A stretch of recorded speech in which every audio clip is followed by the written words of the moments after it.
સુરત ખાતે રેલવે સ્ટેશનના રીડેવલપમેન્ટના કામમાં દુર્ઘટના સર્જાઈ। પિલર પાસે ગટરનો એક ભાગ તૂટી પડતા દોડધામ મચી। ગટરનો સ્લેબ તૂટ્યા બાદ અફરાતફરીનો માહોલ સર્જાયો। સ્થાનિકો દ્વારા શ્રમિકોને તાત્કાલિક સુરક્ષિત સ્થળે ખસેડવામાં આવ્યા। સદનસીબે દુર્ઘટનામાં કોઈ જાનહાનિના સમાચાર નહીં। તંત્ર દ્વારા વધુ તપાસ અને સમારકામ હાથ ધરાયું।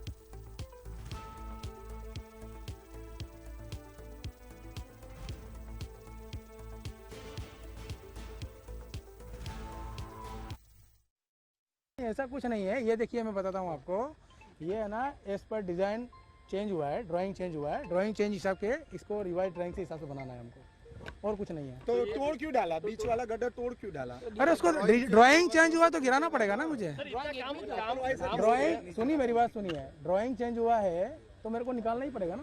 लापरवाही किसकी? ड्राइंग में लापरवाही किसकी? लापरवाही किसी की? देखिए, मैं बता रहा हूँ आपको। इसके अलावा और कुछ नहीं बोल पाएंगे हम लोग, कुछ नहीं कह रहे हैं। नहीं, आप लोग क्वेश्चन ही आप लोग गलत कर रहे हो। आपको बता दिया कि आपका क्वेश्चन था ये क्यों हुआ, तो ड्राइंग चेंज हुआ सर। हाँ, ड्राइंग चेंज हुआ। ड्राइंग एज पर ड्राइंग ही हम करेंगे। સુરત રેલવે સ્ટેશન રીડેવલપમેન્ટ કામ ચાલુ છે અને તે જ કામને જે બ્રિજ છે, બ્રિજને જે ગટર છે તૂટી પડ્યો છે। ખાસ કરીને જોઈ શકાય છે જે હિસાબે આ બ્રિજ છે તૂટી ગયો હતો વચ્ચેથી, ત્યાર પછી એને વધારી લેવામાં આવ્યું છે।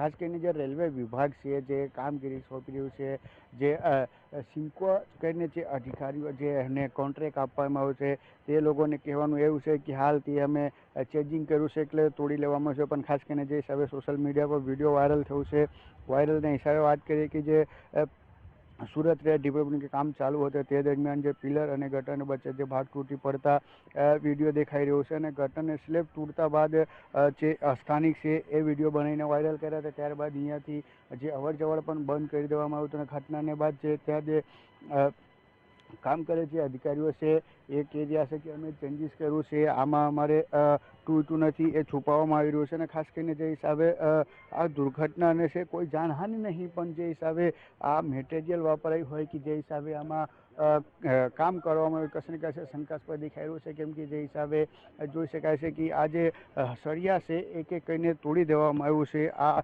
રેલવે રીડેવલપમેન્ટ કામ ચાલે છે સુરત રેલવે સ્ટેશન પર, એ ઉતારવા પછી આ તોડી દેવામાં આવ્યું છે એટલે લોકોને ખબર નહીં પડે, લોકોને ધ્યાનમાં નહીં આવે તે કારણે તોડી દેવામાં આવ્યું છે। જે હિસાબ દેખાઈ શકાય અહીંયા જ્યારે મીડિયાને જોઈને અધિકારીઓ પણ ભાગી ગયા અહીંયાથી, કેમ કે જ્યારે આ તોડવામાં આવતું હતું ત્યારે જ અહીંયા ખબર પડી ને જ્યારે ક્રેક આવી ગયું હતું, બંને વચ્ચે તૂટી ગયું હતું, ત્યારબાદ અહીંયા જે ધ્યાને આવતા જે સ્થાનિક લોકો છે એ દોડભાગ કર્યા હતા। અને ખાસ કરીને વાત કરીએ કે જે હિસાબે સુરતમાં રેલવે ડેવલપમેન્ટનું કામ ચાલુ છે તે લઈને હવે સવાલ ઊભો થઈ રહ્યો છે કે જે મટીરિયલ છે અને જે ખાસ કરીને જે અહીંયા જે વાપરાયેલું કોન્ક્રીટ છે એ પણ કશે ને કશે શંકાસ્પદને ઘેરામાં આવી રહ્યું છે। કેમ કે જે હિસાબે આ આખું સ્લેબ છે જે નમી ગયું હતું, તૂટી ગયું હતું, ત્યારબાદ હવે એને ઉતારી લેવામાં આવશે, પણ અધિકારીઓ છે છુપાવી રહ્યા છે, એમ કહી રહ્યા છે અમે એમાં ચેન્જીસ કર્યું હતું એટલે અમે ઉતારી લીધું છે।